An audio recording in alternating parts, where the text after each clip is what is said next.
Welcome to the Nailed It Wall. Welcome to episode 58 of the Nailed It Wall. I'm Mr. Lane, the STEM guy. And I'm Miss Scofield. On this episode, we're going to recap what is the Nailed It Wall. We're going to talk about our Nailed It of the week and talk about the first 8 days of the 2022-2023 school year. What's going on, partner? Oh my goodness. It feels so good to be back. Can we just address that? All in the world must be right if the Nailed It Wall is back. I agree. Now, how would you sum up the last 8 days of the school year?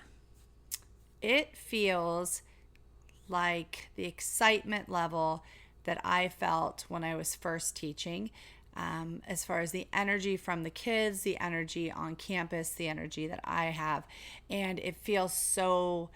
I feel so appreciative of being in my class every day with the students that I have. Everything is so positive, and it feels, in a weird way, I would use the word healed. It feels healed. Like I feel like things were broken for a while, and I feel like now we're starting to come out of that and we're healing, and it feels so positive and incredible. And you're going into your 6th year of teaching Yes. 8th grade science. 6th year. Bless your heart. Yeah. I'm going into my 14th year. I think my 6th year teaching STEM / our makerspace classroom.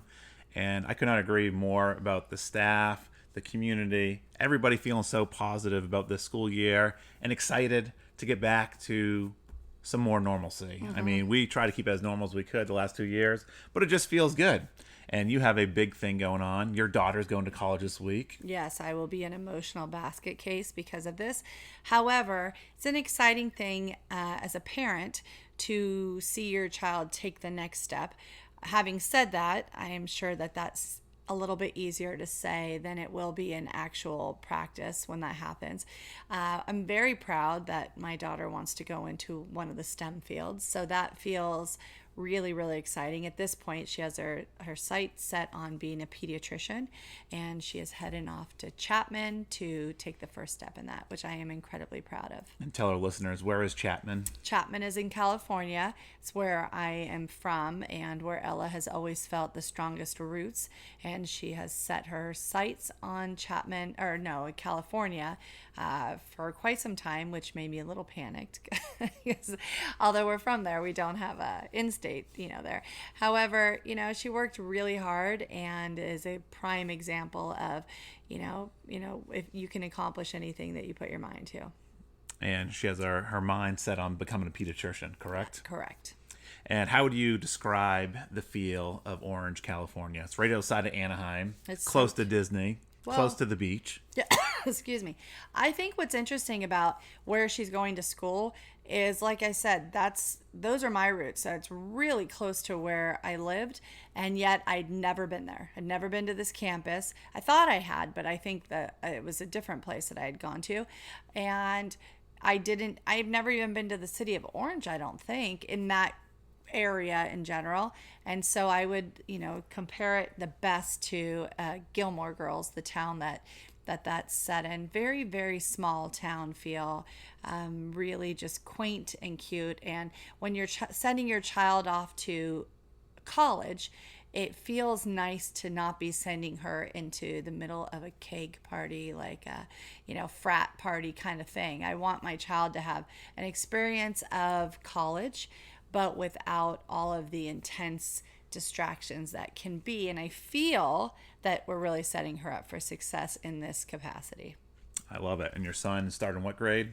He's going to be a sophomore at Mountain Ridge, and he's still finding his way, and I'm excited to see what this year brings for him. He started on the announcements. Yes. He's run the teleprompter. He's very excited about that. Very excited about that. And reunited with some of our old announcements crew, which is really fun. We have exciting things coming for announcements, just this week specifically. So I'm really excited that what he has learned from his time at Sierra Verde, and now he's bringing that with him, and he's starting to kind of tap back into that, because you can point them in a certain direction, but ultimately they have to organically kind of step into that, and he has chosen to go that direction this year, which I'm super thrilled about. And I have a 6th grader. My daughter started 6th grade. My son started 4th grade. I think our big battle going the school year was a rolling backpack versus a backpack without wheels. And you know what? Bless his heart. He fought me on the rolling backpack, and he has been loving his rolling backpack. And the best thing is, they've started walking home, and he puts his sister's Chromebook in there, carries her lunchbox on there. So the rolling backpack was a gift in its own way. And my son, he loves changing classes. So he loves now once he's in fourth grade, you go to your different departments of classes, and he loves that. That's so cool. I mean, he is thriving with that. He is. So we love sharing our stories of our kids and our students, and we're just excited to get back to a positive spin on education and kind of document our school year. One thing that we felt was missing was the podcast and kind of sharing all those stories through COVID, but we're back. We're going to move forward, and we're going to celebrate all those wins. Now, can you, for our new listeners, what is the Nailed It Wall? The Nailed It Wall is a physical, actual place in my classroom, and it is a bulletin board, a wall where we celebrate a lot of wins, like big successes, and also celebrate if there's any epic failures. And it's more just to kind of take the stigma away from failure, as far as, you know, just kind of being able to laugh and move on if you make a big mistake, or, you know, for sure, just being able to have a place of celebrating things that kids have done well, whether it's in the school or outside of school, accomplishments that they've had. And what's been really cool, and you and I had gone back and forth early on when I brought the Nailed It Wall in, was you felt that I should clear it each year.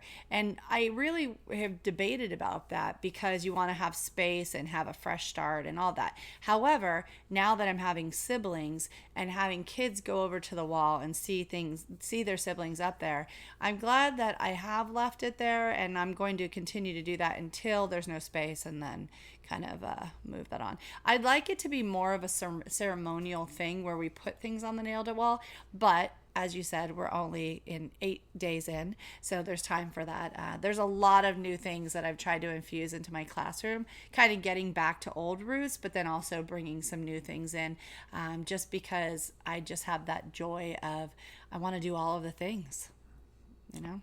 I love it. Now, in my classroom, we celebrate failure as a good thing. We learn from failure. We're going to fail a lot. And you ask your kids, what would you do if you knew you couldn't fail? And a big part of our classrooms is celebrating that failure and getting excited when they fail. So kids feel comfortable to take chances. They want to try things and know that if they fail, it's okay. And we're going to learn from that failure. We're going to celebrate it.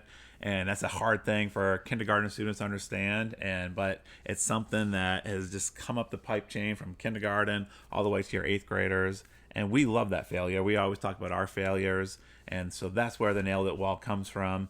And we're going to talk about all of our successes, but also our epic failures throughout the school year as teachers, and put a positive spin on education when we think so much of, Arizona, let alone, is, in dire need of teachers in the classroom, and that excitement for education and to get excited about education.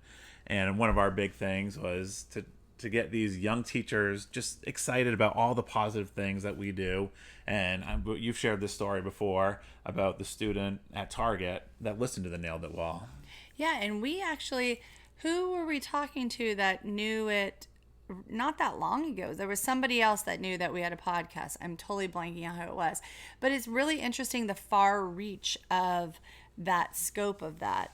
I want you to share your story, but I just realized in talking about this, we have not shared our biggest nailed it for this. Yeah, but you can't twist off the story. You got to finish the story. Okay, about the Target. So you were meaning, yes. Okay, so I met with teachers for coffee. You're welcome, listeners. Yes, that morning, and somebody has to keep her on the rails. Hashtag truth. And there was a teacher that I was with who was really, really just sharing heartwarming stories about some students that had really made a huge difference, people that they'd connected with that they just will never forget. And all teachers have them. We do. And ones that were, our biggest challenges, and they just always stay with us. And you're rooting for those a little bit stronger in a weird way. And then you have the students that they're just all the feels, just those special kids. And there was one gentleman that one of the teachers was sharing about, and he had an unusual name.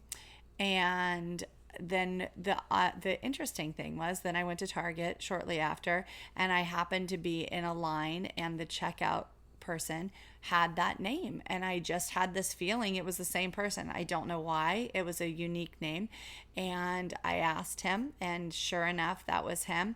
And come to find out, he knew who I was because he had listened to the Nailed It Wall, because he is a new educator.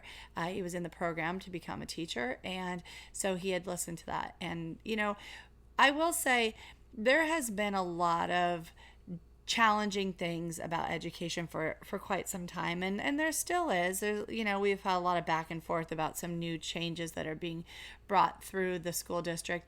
However, I feel like it takes away some of the really special, unique things that are happening, which are really exciting. I feel like so much more energized right now going into this school year than I have in a few years. And I think it's an exciting time to be in education in a lot of ways. We are in dire need. The nice thing is that Arizona is starting to realize there's a need to financially take care of their teachers, and that is a really amazing thing to see. And we get so much out of what we do. And I think it's cool to be able to celebrate all the wins that we see. But you forgot to share the best part of that story. Tell it to me. That he was studying to become a teacher. I said that. Oh, you did? Yeah, okay. I did. I missed that. I apologize. Sometimes I got to keep him on the rails. Touche. Well, we like to start every episode off sharing our nailed it of the week. So what was your nailed it of the week? Well, it could be a nailed it or failed it. Yeah. Well, I mean, honestly, there's so many that I could choose from. However, because highs and lows, one thing I shared with you that I didn't realize is we've had a really early lunchtime the last couple years, and that was because of COVID restrictions about where kids could sit and how many people could be in one space. And so that has changed this year to a different configuration, which has allowed us to have a later lunchtime. It's too many details to explain why, but it has allowed us to go back to a normal lunchtime, which is at 12:15, which I love.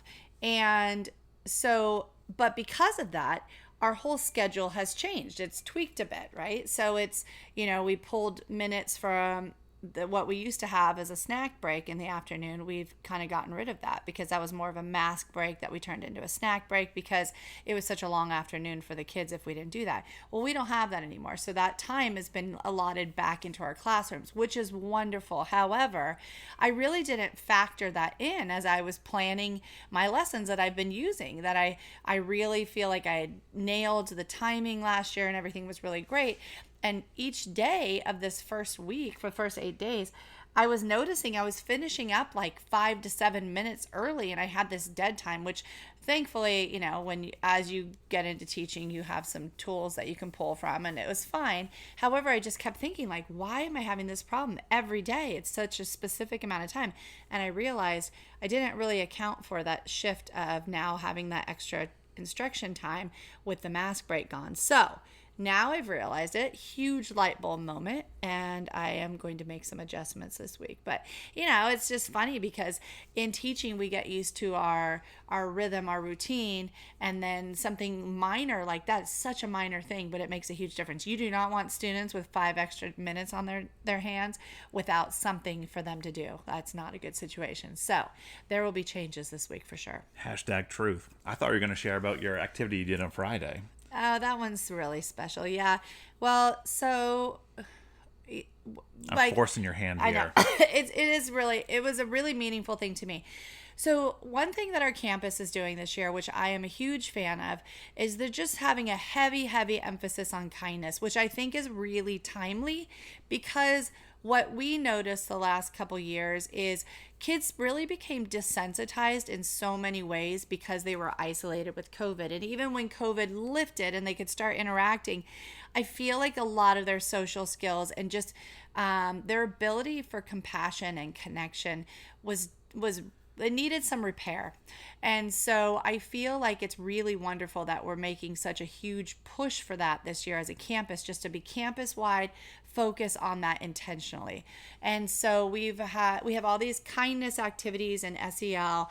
And so this was the first week that 8th grade did our SEL, and it was we didn't have our second step program accessible yet. So Mrs. Hughes, our new assistant principal, which we are thrilled to have, she put together some, activities that we could choose from. So I went with one about the power of words and how much of an impact it can have. And in our staff meeting, we were asked to share some stories of people that made an impact, and it was very eye-opening because people had been very wounded with experiences and words in their past, so much that they still had this hurt coming out years later, like 30-40 years later. And you just realize how meaningful words are one way or another. And so I wanted the kids to really get into the mindset of, number one, being responsible for the words that are coming out of their mouth, and mine as well, but also be intentional, because we don't hear enough positive. And so they're like, this is a new group of kids, right? Yes, some of them have been going to school together for quite some time. However, we have a huge influx of students that are new in eighth grade this year, partly because our nearby school had closed for eighth grade. And so we absorbed several of them, which has been so fortunate for us. However, new dynamic, new group of kids. And so I put them on the spot and I made these papers that said, what I love about you is. And I had to explain to them, I'm a mom. I use the word like, oh, I love that outfit. I love it. So I, had to diffuse that. Next time I would put like something I like about you, because that's traumatic a little bit. But we got past that. So what I love about you is, and each kid had their own paper, and at their tables, they would pass it in a rotation, and everyone would write something that they really liked about that person. And then they stacked that group, and then they passed it to the next table, so that their paper went all the way around the whole classroom. And when they got it back, it was filled with positive affirmations about them. And I asked the students to go beyond the superficial, like, I like the hats that you wear, or whatever. And kind of think of something that would be meaningful to them. Like, I really like your laugh. I like the jokes that you tell. It's something that's personal, and they'll get better at that. And it's still awkward, but I thought they would fight me, and they did not. There was not at all any pushback. And when those kids got their papers back, they were beaming. They couldn't wait to read them, and they just dove in, and that's going to be a keepsake. Then at the end of the year, I want to do the activity again and see what they know about each other, because I try and do, especially this year, I'm very much committed to do a lot of team building and community building within each class period, so they really get to know one another on a deeper level. I love that. You're so excited. You're blown away. You're just going to start with one class, Yeah. and you did it with all your classes, and how much that meant to each of those students. And when they're trying to figure out, you were shocked that some of these kids didn't even know each other. Yeah, they really didn't. And you were just so excited by what it meant to those kids. So thank you for the double nailed it this week. Thanks for prodding me on that. It was a good story. My nailed it goes a little further back, before the school year. This summer, I was trying to sell a couch on OfferUp. And, if you've ever sold anything on OfferUp or Facebook Marketplace, you deal with some flaky people. They tell you they're coming, they're interested. You give to this one person, it's like, all right, I'm gonna wait for you. Well, my kids dubbed this lady No Show Nikki, because for 3 days straight she kept telling me she was coming. She just led me on, and I'm trying to be a good person. I'm like, you're the first one to respond. If you're interested, it's yours, But just emergency after emergency kept coming, and they were vague emergencies, as I recall you saying. And finally, I had to put my foot down and move on. And I'm talking like just all throughout the days, like, I think this person just needed attention. I did not psychoanalyze No Show Nikki, but I had to move on. I had to give up on No Show Nikki, and that she's gonna buy this couch. And I couldn't buy a new couch until I sold this couch, because you don't have too many couches. That's a couch problem. Yeah. So I'm going through, and I see the next person on Facebook Marketplace is interested. I'm like, yes, it's available. If you're interested, let me know. I get a message back. It's like, oh, I'm very interested. I can't come till tomorrow. I'm like, oh, geez, am I doing a whole No Show Nikki thing again? I want to get rid of it before the school year starts. And I see the name. It's Dustin Obracha. I might have mispronounced this name. And I look at it, and I've only known like that. I've only seen that last name once in my life, and and that first name, and I'm like, oh my goodness. And I sent a message back, and I said, Do, is that you? And instantly I get a message back. It's like, Mr. Lane, I can't believe it. It was a student from my first year. He's a twin, Dustin and Daniel, and they looked identical. And so I just called them both Do all year, and they loved the nickname, and they were so excited. And he bought the couch, and it was just such a cool experience to hear what he's going through. But then that story has another flip. I was at either Peanuts or Malachi's graduation at St. Mary's, and I bumped into either Dustin or Daniel, and they came up to me, and they're like, what should we go into? And I said, coding, STEM, coding's the future. And they went home and they took a marketing class, and now they design websites using, I forgot what platform. What does your sister use for website design? Oh, Adobe. Not Adobe. Photoshop? No, like the actual. Anyways, they design websites for businesses, and they're so excited that they get to do this, and they're into marketing. So they're doing a big thing, and their big thing is in NFTs now. So like they took my advice, and I would have never known that story had No Show Nikki showed up, I know. and I was just so blown away.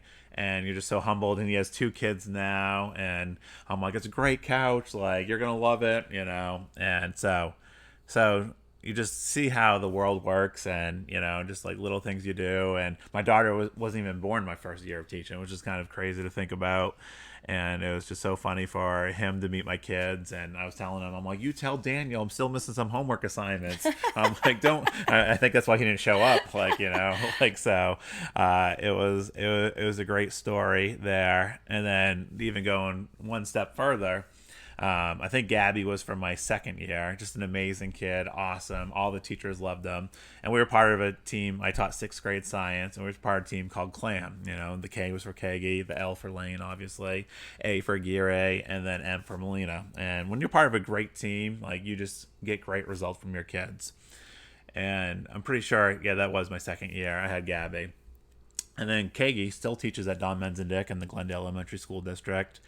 And she sends all of us a text, and Gabby is a 6th grade teacher on that team because of how much fun, it's amazing that she's a student of Kagi and is on the same team, of how much fun she had that year as a 6th grade student, that she wanted to teach 6th grade, and she's teaching in that same neighborhood, and it's just so That's awesome. amazing. And all of us were just so blown away and could not get over that Gabby is a 6th grade teacher. And then it makes you realize, you're like, wow, I've been doing this for a long time. I'm getting old. That former students are having kids and getting married, and going in, graduating college, and so it just there's those humbling moments as an educator that are just priceless in time, and just the laughs and how much joy it brings you. Yeah, I would agree. I mean, those are, and there's so many at our staff meeting. You hear these stories that teachers share like that, where, not every year is easy. Not every year is easy. And even within a year that's going well, there can be some challenges. And, for sure, teaching, the rewards are that. Those are why we do what we do, is that you hear the impact later on where you really made a difference, and it just feeds you, it fills you up, and it's just the best gift anyone could give. And you think about pictures. Me and you are huge picture people. You take tons of pictures on your phone, which you're always complaining about, that you need to clear off all these school pictures off your phone at the end of the school year. And you're like, I have so many pictures of students. I have my iPad constantly. But back then, I had a digital camera, that would take pictures, and I would run a website. And Dio was so excited. He's like, do you still have Mr. Lane, thescienceguy.com? And, he was even telling me, he's like, if you run that blog, you can make this much money off of advertising. So it was just so funny that they remembered my website, and just thinking how you can monetize it, and this is something that they do. And so I was so excited. But you just truly are blown away by education and the impact it has. And we often talk about, you have no clue the conversations that you're part of at the dinner table, where how many students walk through your door and the difference you can make for those students. Yeah, I totally agree.